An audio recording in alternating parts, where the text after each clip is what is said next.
نبی پاک صلی اللہ علیہ وسلم ایک مرتبہ ایک شخص کے ساتھ بیٹھے ہوئے تھے، بات کر رہے تھے، گفتگو فرما رہے تھے، جو کہ بہت غریب تھا۔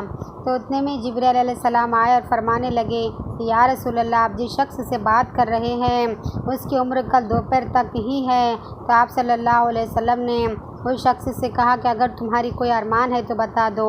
حالانکہ آپ صلی اللہ علیہ وسلم نے اس شخص سے نہیں کہا کہ تمہاری عمر کل دوپہر تک ہے اور اس کے بعد تمہاری موت ہو جائیں گی، لیکن اتنا کہا کہ تمہاری کوئی ارمان ہے تو بتا دو۔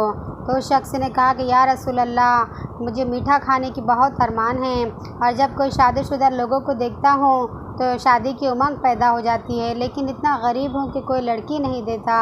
تو آپ صلی اللہ علیہ وسلم نے تمام صحابہ کو جمع کیے اور میٹھے کا انتظام کرنے کہا، اور ایک صحابی سے کہا کہ میں نے تمہارے لڑکی کا نکاح اس شخص سے کر دیا، اور اسی طرح نکاح بھی ہو گیا اور میٹھے کا انتظام بھی ہو گیا۔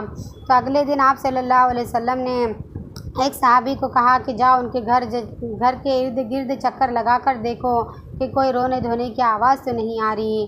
تو ظہر سے عصر ہو گئی لیکن کوئی رونے دھونے کی آواز نہیں آئی۔ تو وہ صحابی آپ صلی اللہ علیہ وسلم کے پاس آئے اور فرمانے لگے کہ یا رسول اللہ، وہاں پہ کوئی رونے کی آواز نہیں آ رہی۔ تو آپ صلی اللہ علیہ وسلم نے اللہ تعالیٰ سے عرض کیا کہ یا اللہ، جبرائیل نے تو لوح محفوظ میں دیکھ کر اس کی تقدیر بتائی تھی کہ اس کی دوپہر تک موت ہو جائے گی، تو اس کی موت ٹلی کیسے، کس وجہ سے اس کی موت ٹلی؟ تو اللہ تعالیٰ نے فرمایا، جیسے اس شخص کے سامنے میٹھا آیا اسی وقت میں نے ایک سائل کو اس کے دروازے پر بھیج دیا، اور اس سائل نے کہا کہ اللہ کے نام پر دے دو۔ تو وہ شخص نے سارا میٹھا اٹھا کر دے دیا، اور وہ سائل نے جاتے جاتے کہا کہ اللہ تیرے عمر میں برکت دے اور تیرے جوڑے میں سلامتی دے۔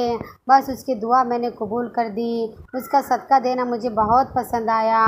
تو اس صدقے کی کتنی بڑی، صدقہ ہمارے لیے کتنی عظیم نعمت رکھتا کہ اگر ہم صدقہ دیں گے تو اللہ ہر بلا مصیبت کو ٹال دیتے۔ یا اللہ ہم سب کو صدقہ دینے والا بنا، آمین ثم آمین۔